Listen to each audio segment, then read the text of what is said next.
Hear ye, and welcome to the Royal Geek Podcast. I'm your host, Tyler Rollison, also known as T-Roll. And tonight, I am joined by some very good friends of mine. First of all, we have Justin Sandoval, a.k.a. Sandy. We also have Anthony Amato, who we like to call Shamato. And for the second week in a row, we got a special guest, my man Richie Valdez, big fan and friend of the pod, making his debut. Richie, how you doing, man? I'm good, man. Excited to be here. Thanks for having me. Yeah, we're happy to have you. You finally brought in an X-Men expert, so Yeah, I had to get someone for the finale of what has been a fantastic show. yes. We- Yeah, absolutely. We had to bring in an honored guest. Even gave him the VIP parking spot. You know, I didn't even give that spot No, to you literally texted me and said, "Don't park in the spot." I did. Yeah. I literally did that. I did literally do that. So, yeah, we are here to review the final episode of X-Men 97, the 2024 edition, which was called Tolerance is Extinction, Part 3. Wow, you did it. Are you proud of me? Never. No. Real quick, before we get into our discussion, big shout out to everyone who's listening. Thank you so much for tuning in. Want to remind you to subscribe to the podcast wherever you listen. Leaving us a review on Apple or a comment on YouTube helps us out a lot. So please do that and share this podcast with your friends. If you've got any friends of yours who are into X-Men, Marvel in general, send them this episode, and that would be a big time blessing for us. Okay. Well, guys, we've got a guest here. So maybe before we talk about the episode, Richie, why don't you give our listeners an idea of maybe your love for X-Men, and really, aside from being a cool guy that I enjoy hanging out with, give our listeners an idea of why we wanted to have you on the podcast tonight to talk X-Men with us. Yeah, big X-Men guy going back to the 90s. Yeah, a little bit older than you guys, but watched X-Men animated series on Saturday mornings, right before NBA Inside Stuff and NBA on NBC. Right after that, so it was sweet little Saturday mornings Nice. back in the 90s. But yeah, fell in love with the X-Men back then when I was a kid, and then getting comic books at the comic book shop next to my mom's hairdresser and stuff. And yeah, fell in love with, I know the 90s style of animation gets a lot of grief, but yeah, grew up with those. Love Colossus and Nightcrawler and Gambit and a bunch of the guys in the lineup that aren't necessarily your ones you're seeing in the movies all the time. So yeah, I was excited when X-Men came out. What was that, 99, 2000, and then yeah, we were talking about it before. Yeah. Doing a rewatch now of all the Fox stuff, the good, the bad, and the ugly. Yeah, right after Very Deadpool. ugly. Yeah. Yes. But yeah, I love the X-Men animated series. And so when they announced this, I was like, man, this has got to be good. And man, it lived up to the hype. Yeah. Yeah, it really has. Yeah, so speak on that just for a moment, because we haven't had your opinion on, we're going to talk about episode, it was 10, right? Yeah. Yes. 10. We're going to talk about episode 10 tonight, but the first 9 episodes, talk to us about just kind of how you took that in. Yeah, bangers. I mean, I listened to the episode on the Mojoverse, and yeah, Mojo, you love or you hate. And going all the way back to the 90s and the comic books and stuff. And so I enjoyed that episode because it felt very like true to the character and how like annoying and crazy and off the wall they was back then too. And then I mean, I grew up playing the X-Men arcade game too, and so that little nod at that, man, made me want to find one on eBay and put it in my my garage. But There you go. but yeah, so that was the only one that was kind of and I get why they kind of broke up the Storm Forge story there and things, but man, I loved them. And yeah, I mean, as far as Disney shows go, usually they're 7 episodes, and then like 6 is good, and the 7 just kind of fizzles out a little bit, or they do the costume reveal at the end. But, I mean, this was the perfect way, kind of close up the season. And so a little bit of chatter online that kind of moved through too many stories too fast, but they've been super faithful to the comics, and there's 60 plus years of great stories that they can pull from. So I'm cool with them knocking storylines out in an episode or 2. Yeah. And they basically set up like 3 storylines for next season already. Like Yeah. it's gonna be good. They got a lot to pull from, and they already have a good basis going into it. So yeah, good call, man. Good call. Yeah. So maybe before we talk about spoilers for episode 10, one more just kind of big picture discussion here. Is this the best Marvel show on Disney? Ooh. TV show, you said? Yeah, series, just not non-movie. Non-movie. Yeah. I mean, I'm going to cast my vote. I'm going to say yes, easily. Yeah. Easily. If only a half an episode for me was bad, then, yeah. That's true. Then, yeah, it was really good, man. It was solid, That's a fair point. solid show. Shamato, what do you think? I mean, I'd probably say like it and like Loki are pretty close. Okay. But, you know, I will say this probably edges it out just a little bit. Yeah. What do you think, Richie? Yeah, pure nostalgia. Yeah, I got to go with. I mean, I love Loki 1 and 2, but and then I don't think anything's ever going to top WandaVision. And for what it meant, I mean, we had a whole year without Marvel content, and that came out, and that kind of took the internet by storm. And then back to the weekly releases and the fan theories and all that other stuff. So the cultural moment of that, I don't think like anybody will ever appreciate if you weren't there for it. And that was just great TV and great acting. Yeah, I think it was kind of similar to like almost like when The Force Awakens came out. Yeah. And you were like, because you were kind of expecting like Star Wars to be dead after like Revenge of the Sith. Yeah. So you were like, this is the end. This is the end of Star Wars. Like you know, they're gonna have 6 movies, and then Force Awakens comes out, and it's, you know, a very solid movie. It's sort of how WandaVision was, where it was just like it was the first entity to show up on, you know, Disney Plus. You weren't sure what you were getting. You know, never really seen a Marvel TV show on a streaming service made directly by like the Disney Marvel team up. You know, you had the Netflix versions, but not, you know, this direct connection. Yeah, that's good. Yeah, I don't know if I have an answer to that question for myself, but I mean, I have thoroughly enjoyed this series a lot. Makes me think like, man, maybe I need to start watching. You guys talk about animated series all the time. Yeah, and Oh, they're so that's the good. thing. I You don't never do watch- animated series. I don't never Yeah, watch that's any of this stuff. If it's old or animated, I usually don't watch it. So Gosh, dude, you're so strange. I know. Yeah, Just do it. really qualified guy to lead a podcast on these things. All right, let's do it. Here's your spoiler warning for episode 10. Tolerance is Extinction Part 3. If for some reason you're listening to this and you haven't watched the episode, pause this podcast, go listen. Am I right in saying we started in Magneto's mind in a flashback? Yeah. Yeah. Yeah, because you started out essentially like they were, you know, In a World bar War talking, right? you know, World War II type stuff. Yeah. Yes. Okay, let's talk about this scene. Yeah, I mean, first off, seeing Magneto without the long hair, it was a little like Jarring. for a little bit, and then you're like, okay, I see what's going on now. But just the dynamic between Charles and Magneto is just incredible. Like, no matter what iteration it was, like even in the original X-Men with like Ian McKellen and Patrick Stewart, their interaction was fantastic. Yeah. And then James McAvoy and Michael Fassbender, their interactions are always fantastic. So they always do a good job of creating the dynamic between these two characters, because like, I mean, even in the comic books, like it's like yin and yang. Like you always are captivated by what the heck they got going on. Yeah. So this is like even more of like a closer insight to them as characters, and like their closeness, but then also how far away they are at the same time. So Yeah, it was an interesting like showing of how even because initially Magneto doesn't know essentially kind of who he is.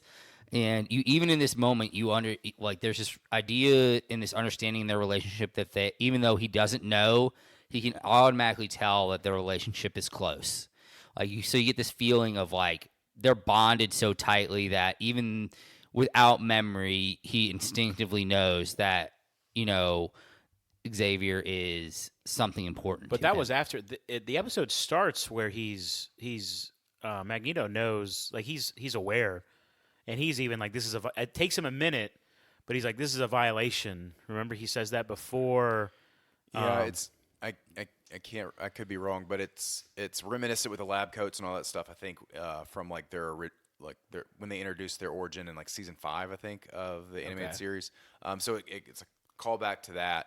But yeah, he starts where they're like it's a replay of their introduction and who they are, and then he clicks into it and realizing, oh, like, no, take me back. You're in my mind, and you're breaking a vow that you promised that you want to do. But and then gets that trauma that makes him forget who he is. Uh-huh. Dang, man, it was such a cool. And then I think when he realizes it and he's like breaks the trauma, you see them like kind of like connected and like there's like this big giant like That was a cool shot. yeah. The shot was incredible. That It was looked like right out of a comic book too. I mean, I don't know if it was, but it could have been. But like you start off low and then like Xavier and then like come together up in the sky. Yeah, yeah. And it's just, I don't know. It was just a wild scene, and then they just like kind of like they're done now. After that, like they collapse after they reach that like mind breaking Yeah. point. Yeah, Yeah. it was a good scene. He- Great scene. Safe to say he entered his mind palace. Yes, I would say so. Yeah, Yeah. because they were both in a vegetated state after that for the rest of the episode. Yeah. Crazy. Yeah. yeah. Okay, so yeah, that was a and just the moments they had as Charles is trying to really bring him back, you know. Yeah. There were some like heartfelt moments throughout. It was kind of sprinkled throughout the episode. It wasn't all at the beginning, but as Charles is trying to just remind him of who he is, Right, You yeah. know. Yeah, it was just I don't know. It was just really it was done well. Yeah. I really enjoyed it. Yeah, I really felt, and it was kind of a good little dupe too, because you're like, dude, they're going to Onslaught. They're going to Onslaught. Yeah. They're- Oh, they're yeah, gonna yeah, get- yeah. They're going to get there, Yeah. and they easily could still for season 2, because they did have that violation, and you know that water was representing his trauma and all that other stuff, and they almost got to that breaking point, and so they could delve into like, hey, there was this, it was broken in the last season, and bring Yeah. that on, but man, like. I was like, yeah, we're gonna get it, and and they're gonna finish with it, but and then you know the curveball at the end, Yeah, which we'll get to for Yeah. sure. Man, yeah, it was really enjoyable. Okay, so and again that we got a battle on two fronts. Yeah. So everything going on, and I don't remember. Just I'm gonna be honest, guys. I'm struggling to remember the flow. So we can kind of bounce around. So we don't have to go chronological here, but you got everything going on with Bastion down on Earth, and everything happening on did they call it Asteroid M? yeah, Yeah. Yes. Asteroid Mutant, yeah, Yeah. that was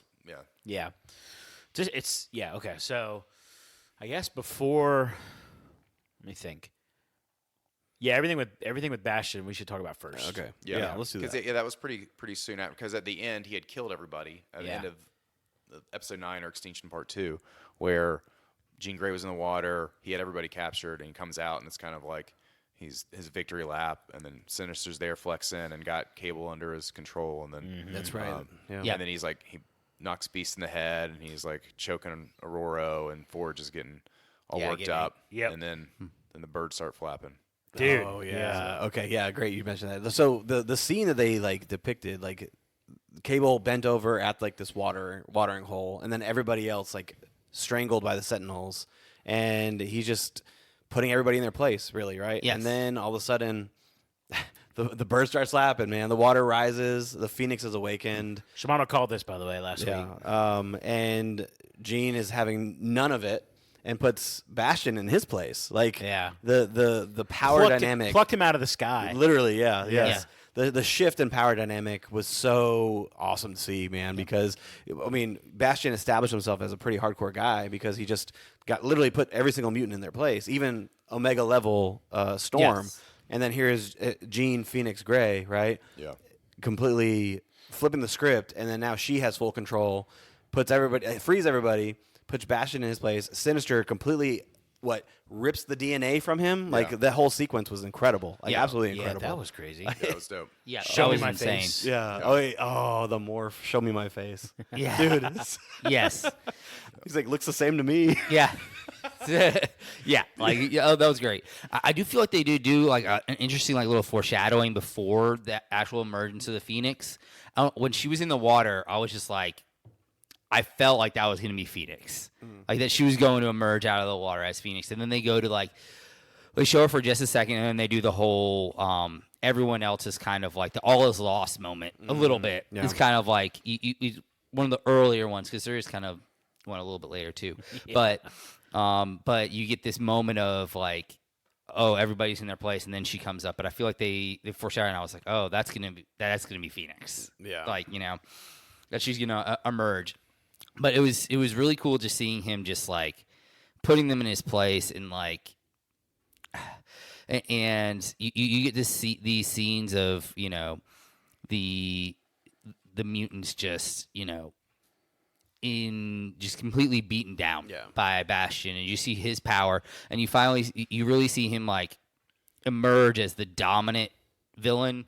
Because even though he was like, it was more like a 1A and then like 1B between him and Sinister, and he really like put himself out there as like the dominant villain in that moment when he just like destroys Sinister. Yeah. Yeah, like I think they did a good job of pulling like he's not an obscure villain, but he's not like when you think of like the big X-Men like villains and stuff. He's he's pretty limited in the comic book runs and stuff. But yeah, I hope they go in the future with in season 2 and following with like more Nimrod stuff. Like Nimrod's a pretty like pretty intimidating thing for them, and they briefly touched on the evolutionary stuff of kind of moving on to the androids is kind of what they are and that's gonna like I don't know if you guys are caught up on the newer stuff, the House of X, Powers of X, the whole thing with Jonathan Hickman's run, which is like spectacular, came out probably 5 years ago, and it's been the whole X-Men series now. I'm currently running Krakoa and another mutant society in an island. It was just fantastic, and they can totally do that from where they've kind of gone from and kind of the ground they've laid, and they've there's theories that they might be doing that for the MCU, but they did a good job of him kind of flexing, of being like, yeah, he's got the power, and like all these mutant powers together, he's still the future. And they say that at the end. I think Rogue says that at the end, or Jubilee says that at the end, of like he is the future incarnate. He really is. Because he's got that future tech coming back, and kind of all the convoluted timelines that are part and parcel of the X-Men stories. But it was awesome, and I think they did a good job of kind of foreshadowing with the Phoenix. You knew she wasn't going to die. They killed Madeline Pryor. Yeah. They're not going to kill her. Yeah. And that was the cool thing about this show, is clearly it's not for kids. The animation style, you can see a lot of like anime influence there, but I mean, blood you didn't see on Disney Plus for the first 5 years of streaming. But people died. There were stakes with Gambit and stuff, and will he come back as a horseman? Probably. Probably. Yeah. Death maybe. But yeah, they did a great job of kind of her coming in, and then Sinister is probably like one of like the more annoying characters to me personally. Like, I agree. he's awesome because he's that way, but man, he's annoying as balls. And and so for her to just like rip the DNA, like, that he did, was just freaking sweet. And so good. it was interesting that she now controls the Phoenix power a little bit, because it's always been uncontrollable for her. But it's that motherhood instinct, kind of like the lifting car off your baby. She was dying. Her kid was like about to get killed, and then she was able to summon the Phoenix to save. I think that was kind of part of what they were getting at there too. But man, That's good. Cable's badass too. Yeah. And his whole like, how many times did you come back? And he said 200. Oh, and he was my like, gosh, that was what such a about great line.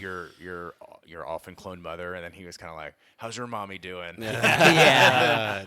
Just like a little smart ass. Yeah, And that he's was about to a get cold line. killed, and then she comes back and cracks him. So And to the point you made about like mom strength, like lifting a car, like it'd be kind of cool if like they show that in a way where maybe in another season or two, like she doesn't control the Phoenix again, maybe for a moment. I don't know. Yeah. Because like she needed to in that moment, but maybe it's not so easy in other moments. You know what I'm saying? I don't know. Just a thought, but it was really powerful. Yeah. But yeah, and I think we didn't jump around a whole lot, but like they did spend a lot of time on the Charles and Eric story at the beginning. So when the Phoenix came, it kind of felt like 25 minutes in or so, it felt like, okay, this is the end, because you didn't necessarily know, hey, this is a 45 minute long episode. So it was like, oh, okay, they're going to do the Phoenix to fix this whole thing and stuff. Yeah. And then you like hit the button, just like tap to see how much, and it's like not even halfway through the episode. You're like, okay, cool, we got more stuff to do. So that was awesome, because that was a Which a they cool hadn't done flex. all season. It's been consistently 30 minutes or so. Yeah, so that was great. So I love that they actually took the time to not only give this like arc that they were doing 3 full episodes, but then to give the final episode an extended time period as well. Yeah. Because like, I mean, essentially they did the one thing that we have been harping on and criticizing most Marvel TV series for, was not giving their landing enough space, Yeah. Oh yeah. Marvel has been notorious from day one from not sticking the landing on the last Yeah. episode. You can have phenomenal series all the way through and through. Looking at you, Hawkeye, and then fail Yep. miserably on that finale. Like, Yes. yeah, but this one it did a fantastic job, and I think it has to do with like just the X-Men characters as a whole. Like, there's Yes. so much substance to the characters that like you can build upon like storyline on storyline with X-Men, and each character plays a very pivotal role. Like they essentially this season like nerfed Wolverine, and he's a huge part of the live action universe. Yeah. So much so where he's going to be in Deadpool and Wolverine movie coming out this summer.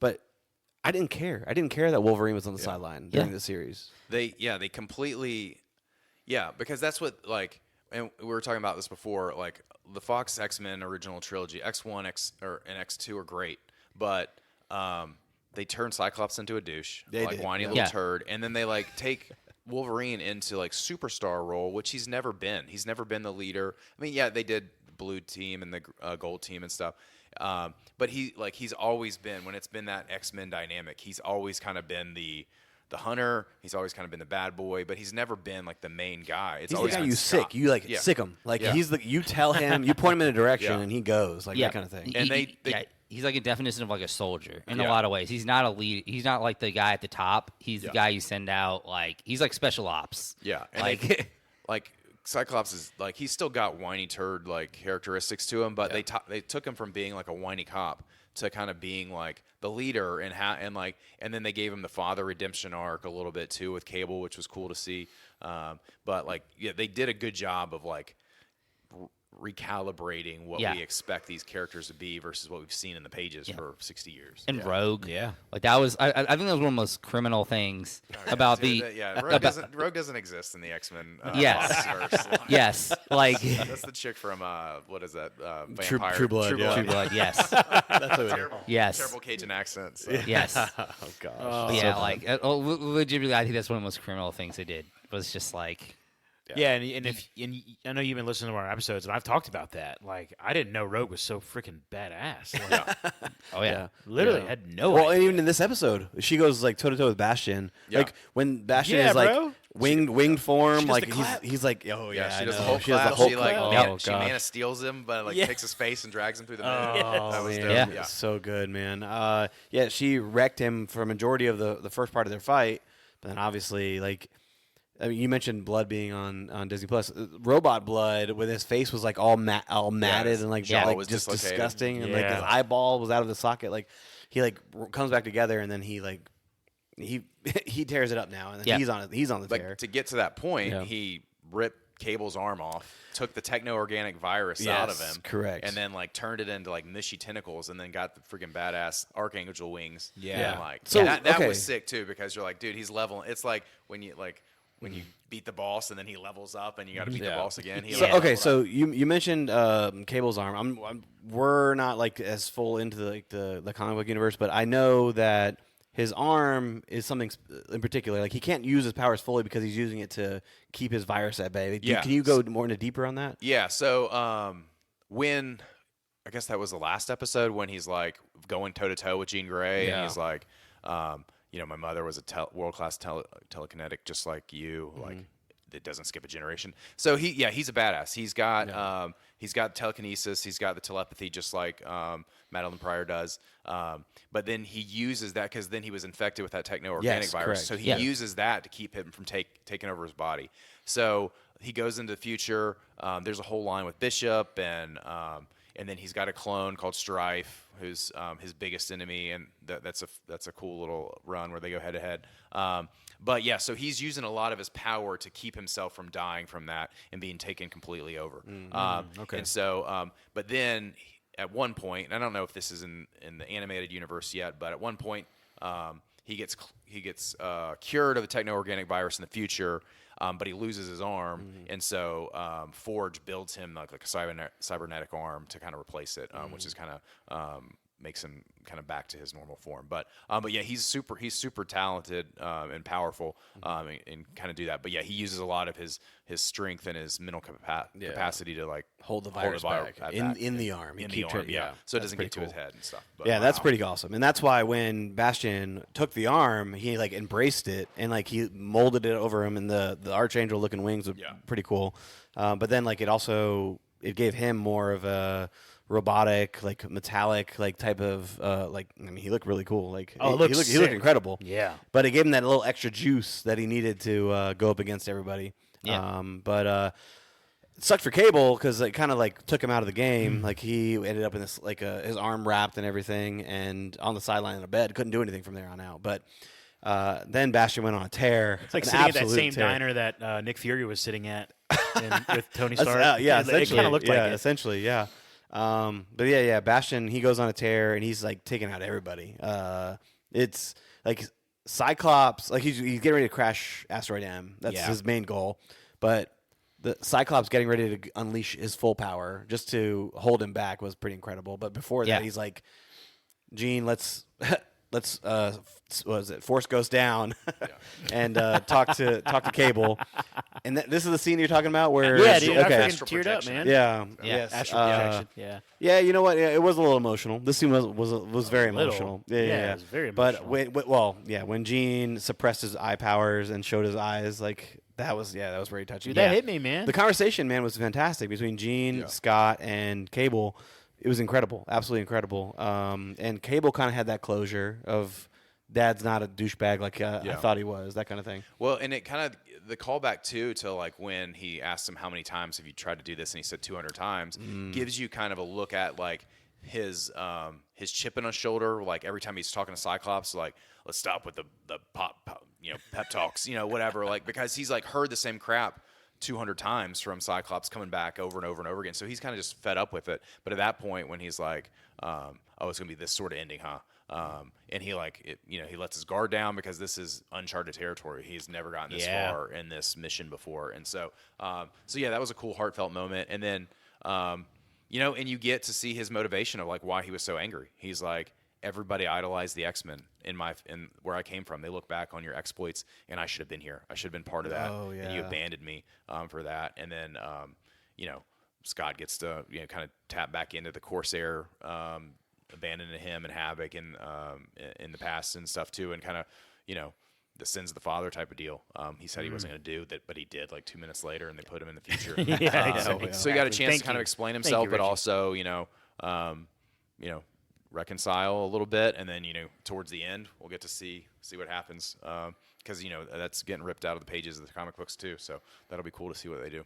Man, yeah, it was a solid episode, man. Overall, I mean the Charles and Eric, like this is all still going on during this, and like Charles is trying his hardest, man, to try to get Magneto to like reel back in and be like, hey, like we need you, like you are not against us. You need to be with us, that kind of thing. And which culminates to Magneto realizing what he needs to do, and like he awakens from the sleep and stops the asteroid from collapsing onto Earth, because like everyone's panicked. Like, I love the perspective of Earth right now, because they see a astronomical like asteroid getting ready to dinosaur them completely.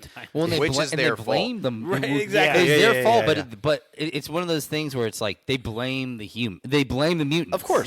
Like they're like they caused this. Yes, they caused it, and yet they are still blaming the mutants for their own destruction. One of the coolest little Easter eggs, and like I watched the New Rockstars video today, but like when you look at President Kelly, who might be like one of the worst presidents in the history of the Marvel United States, but when he's looking at the Magneto Protocol like folder, and he's looking at it, and it's like Magneto, like his like power set's completely like terrible. Like it should be way higher than it is, but he's got his aliases like Eric Lensher, Magneto, and then it's got Ian redacted. It's got really? I didn't Michael miss that. redacted. Like so, it's got That's and then it's funny. got the name of the voice actor. It's got his full name, but it's got like nods to. That's cool. That's Yeah, pretty incredible. Yeah, I saw that on. So, I think I was on Twitter, and it had that little bit on That's it too. awesome. Yeah. I love that.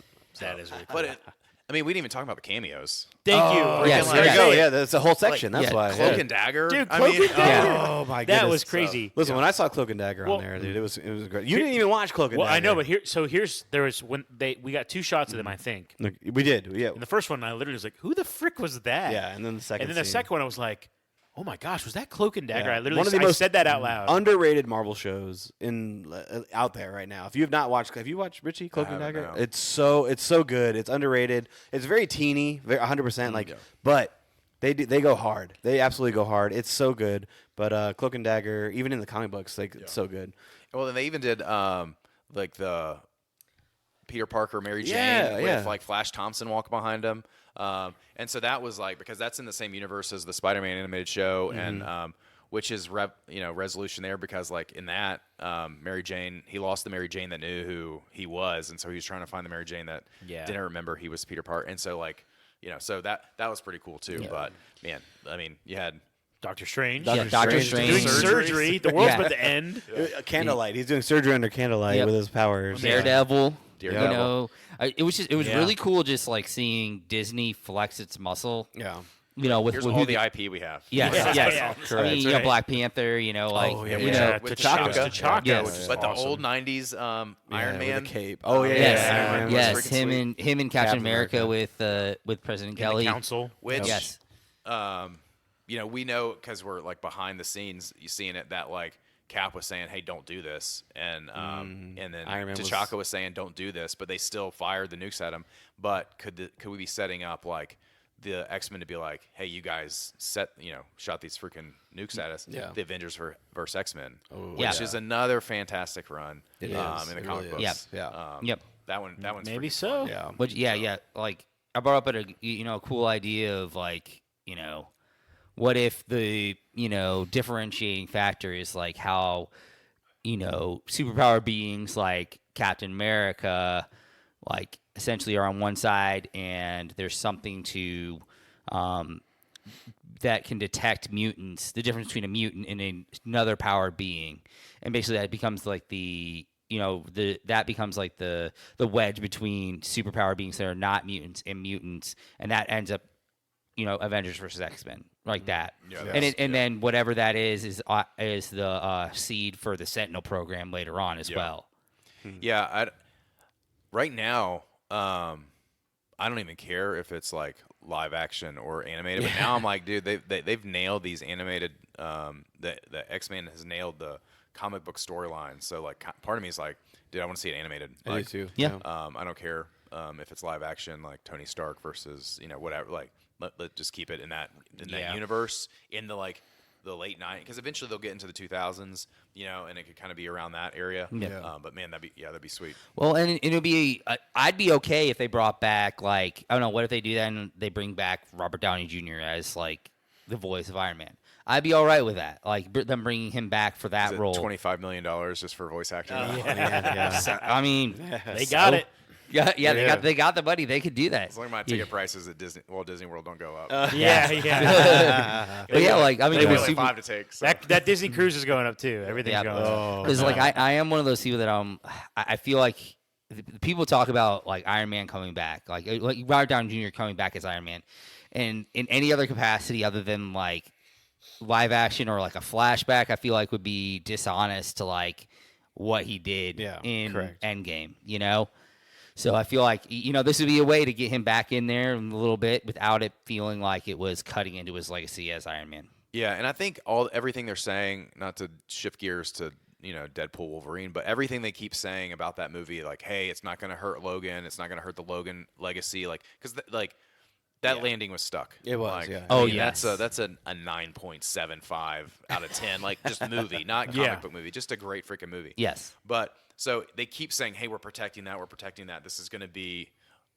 better. It's going to be an addition. We're not going to rewrite that. So if they do that well, then I trust that they'll protect that. Because again, I mean, like we were talking about before this, crying during this episode. I didn't really cry a lot, but I'm a girl dad. So like when I saw Endgame in the theaters, I saw it 3 times in theaters. I cried 5 times every single time I saw it. Anytime there was a dad issue or a daughter issue, or like when he finally got to make up with his dad, like, and so like I trust that they're gonna like protect that because that was kind of one of the greatest endings ever. So Yeah. I trust them. They've had some misses in Phase 4 and 5, but I'm also forgiving. Yeah. I got a lot of my disposable income behind them. So That's a good point. I'm Actually, relatively hopeful there will be. I mean, yeah, I don't know because just with all the multiversal stuff. I mean, because when Kevin Feige announced this show at I don't know if it was D23 or if it was Comic-Con, but I mean, are we to take this as MCU canon, like through the multiverse, like maybe not the main sacred timeline? Obviously, I mean, I think so. I think through the multiverse. Yes. Yeah, just like what not if. the sacred timeline. I think it's kind of same thing as with Star Wars. Is like now anything that like Disney does produces, is canon. yeah. So like, Okay. and that's what Filoni's doing. Again, not to take it off track, but he's going into let's do it. Legends. That's fine. And he's taking Legend stuff, and he's like, I want to make this canon, so I'm gonna put it in to these things. And you see that in a lot of the shows that he's doing, which makes people happy. So I think this is canon because it's a Disney show. So I mean, Yeah. does that make the animated series canon? I think so because this is basically season 6 of that. Yeah. Oh, yeah. Call it X-Men 97, but it's Yeah. basically the next season. So Correct. Yeah. Did you get those kind of cameos in the first 5 seasons back in the 90s of like all the other superheroes? I mean, yeah, not that not like, as much, not but that like, hey, here's everybody. Right. But yeah, you get an episode with Spider-Man because they had Spider-Man animated series was going on too, Yeah, they and that crossed was over, the right. that one was a banger. I'm missing on the jingle, but like it played on Andrew Garfield's phone. Amazing Spider-Man Yeah. 2. But that one went on at the same time. I think it was either right before it or right after it. But so there was crossovers there, and then the '94 Iron Man was the one with the super 3D like goofy looking suiting up phase and stuff. But so you get those cameos every now and then. But yeah. That's cool. Crossovers back in the 90s. I like to hear that. It happened. Trust Yeah. me. It was there. It was very it. prominent. Yeah. Love it. Love it.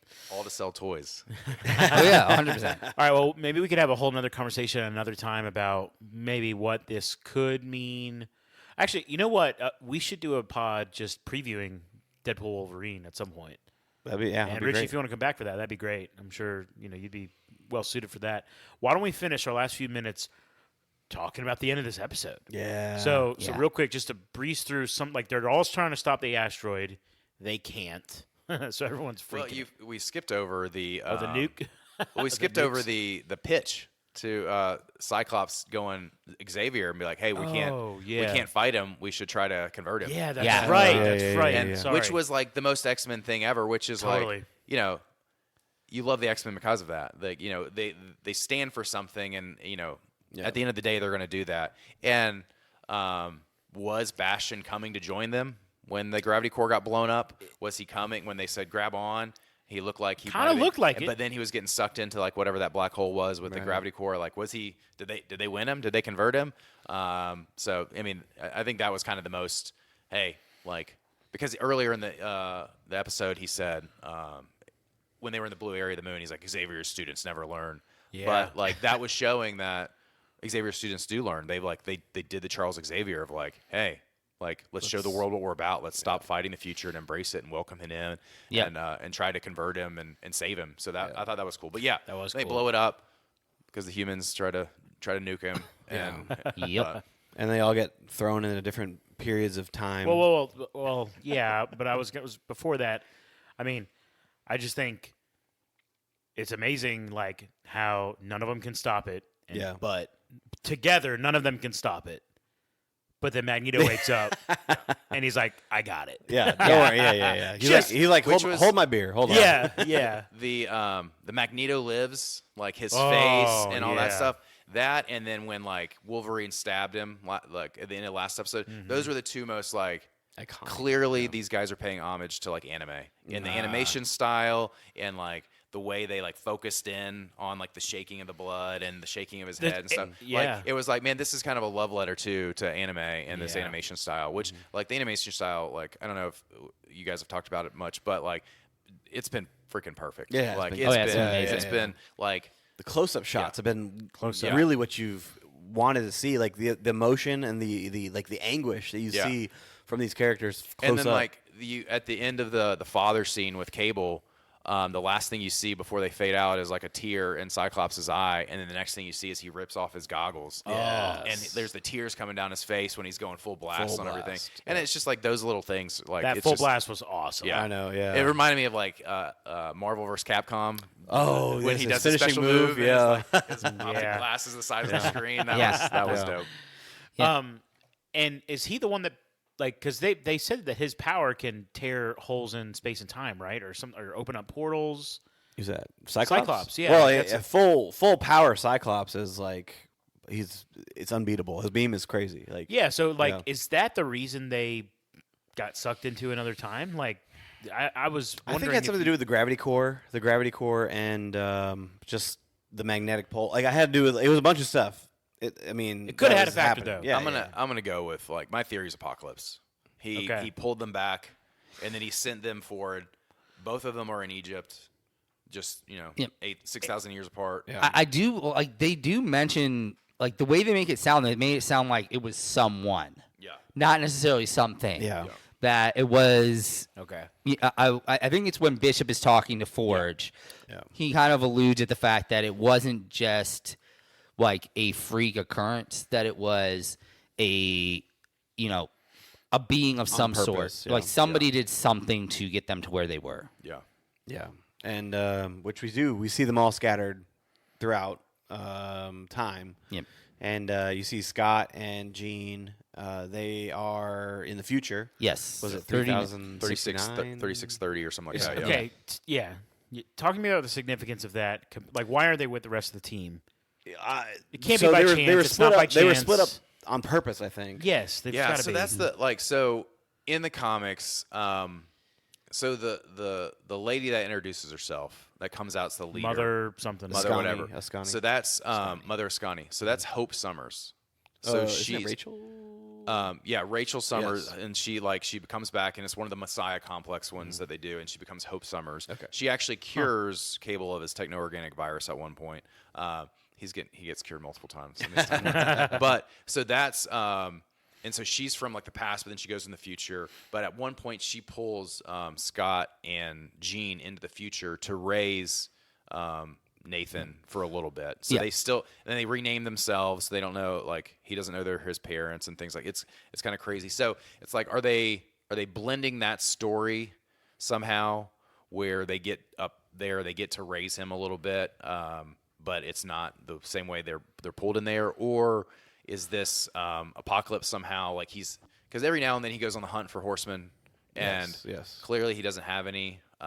So is he like, I'm going to go get Gambit as death, I'm going to split these guys up, and then I'm going to go hunt for horsemen? So is that going to be the beginning of season 2 as he's hunting for he resurrects Gambit and he's going to hunt for the other 3 horsemen, or what? But it was cool to see like in Sabanor, like as a young Yeah. mutant, Oh you know, yeah, that was cool. really cool to see. Actually. And maybe they're just trying to be like, hey, everybody forget about Oscar Isaac. He was great as Moon Knight, but let's forget about him. Yeah. essentially that was it. Yeah, I think essentially like the future storyline is just almost a way to like storytelling wise, it's just essentially a way to give you a chance to see them raise Nathan for a little bit. Yeah. Okay. Is what it seems like they're trying to do. Is they're like giving them that opportunity to like create that Bond. You know, The yes, that bond. familial And he bond, has yeah. that in-game board at the end where like missing, presumed dead, missing, presumed AWOL off like Scarlet Yeah. Witch and Yeah. Quicksilver off Yes. planet, Yes, off they're- world. But like, there's nothing for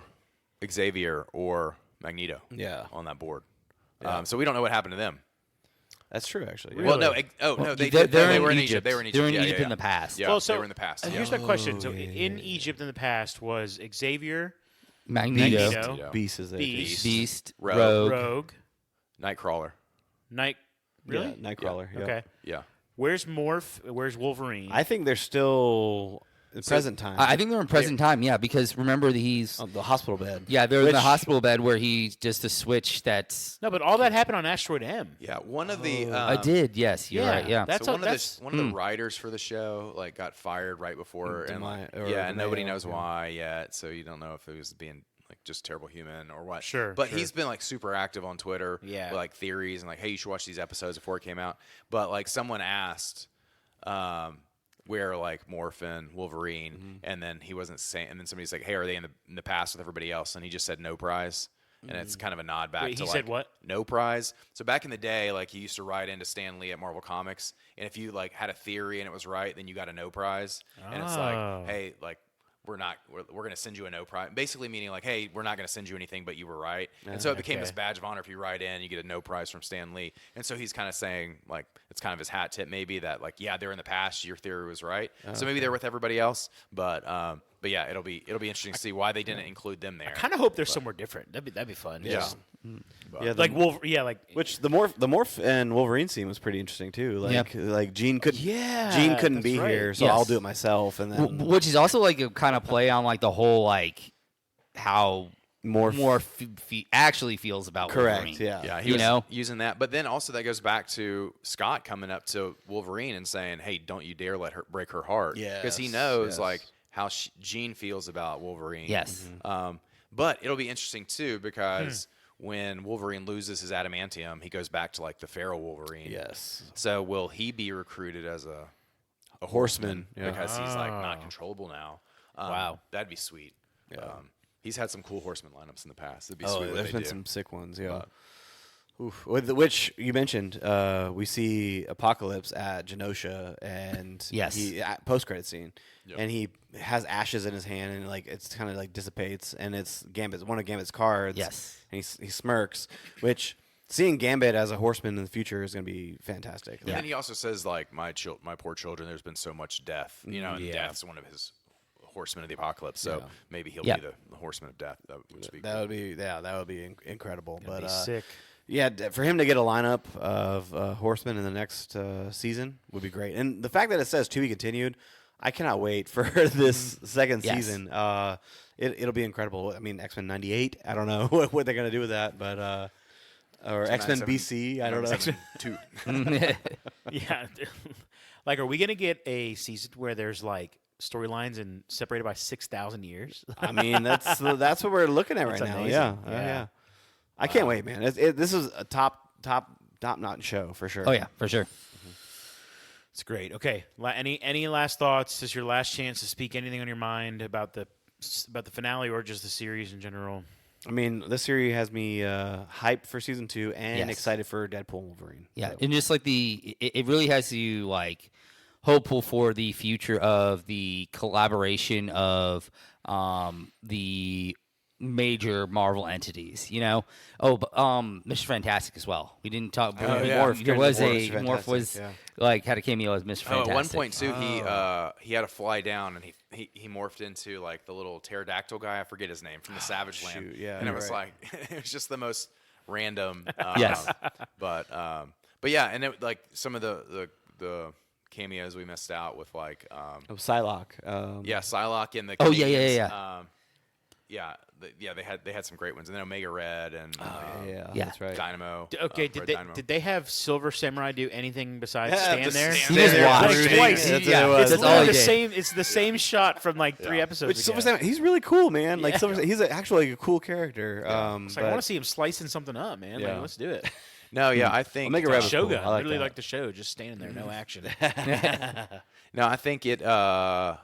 Marvel Animation has been pretty solid since Disney bought it. With the What If shows were great. I think they did a good job of getting voice actors and like doing some like good homages to the comics of like, hey, this is what this was about. Is like those comic book like store conversations like, what if Yeah. Spider-Man did this, you know? And so that was cool, and they did a really good job of that. But I think they did a fantastic job of, you know, taking this show, building it on something that was already beloved, and like not bastardizing it and not completely like ruining it, but staying in the vein to that, where it's just like, man, this is just like, you know, just like it was in the 90s. So I thought it was great. Yeah. This could have easily been like a cash grab, and they just tried to like bank on people's nostalgia for it, but they didn't. I mean, yeah, they initially did it, but they gave substance to the story. Like the story was phenomenal, and they executed this to perfection. Honestly, like bringing this back, like in concept, you're like, why would you do this again? And then you see it play out, and Yeah. you're like, man, I'm so glad they did this. Like, it was worth it. It was worth it in the end. Yeah, and clearly they've got to do something to start getting the X-Men ready to go live action. Yeah. And so this is the way. I think we'll see how this ties in with Deadpool and Wolverine of like kind of resetting things or getting your like your non-hardcores or your like your MCU people like who are these people getting ready for that. But I wouldn't mind them doing a cash grab if they wanted to release X-Men 97 season 1 on VHS. That'd be super cool. That would be That's freaking cool. That'd be sweet. Yes, So yes. I would That's go a great get, idea, actually. So, golden Take- idea. I mean, my- finals take are my- back now. Why take not my bring VH? $45 for this VHS. Oh man, okay. I'm gonna save all my speculation for live action stuff for another podcast. Okay. But All right. because we've been going for close to an hour now, so Well, but we got the mics finally working. So yeah, I know. Yeah. just end this and do another one. Sure. That's not a bad idea. But yeah, all right, we're done. So shout out to everybody who you like that ending. We're done. Shout out to everyone who stuck around, listened, enjoyed this season with us. We really appreciate you. Just a reminder: share this podcast with your friends, please. Is Marvel back? I don't know. Maybe they should just Yeah, only we'll do see. animated stuff now. But we really did enjoy this show. We hope you did as well. Thank you for tagging along with us on this journey. Reminder to please subscribe to the podcast wherever you listen. And with all that in mind, for my good friends Sandy, Shamato, and our special guest Richie, this is T-Roll saying thank you so much for listening to the Royal Geek Podcast. We will see you next time, you mutants.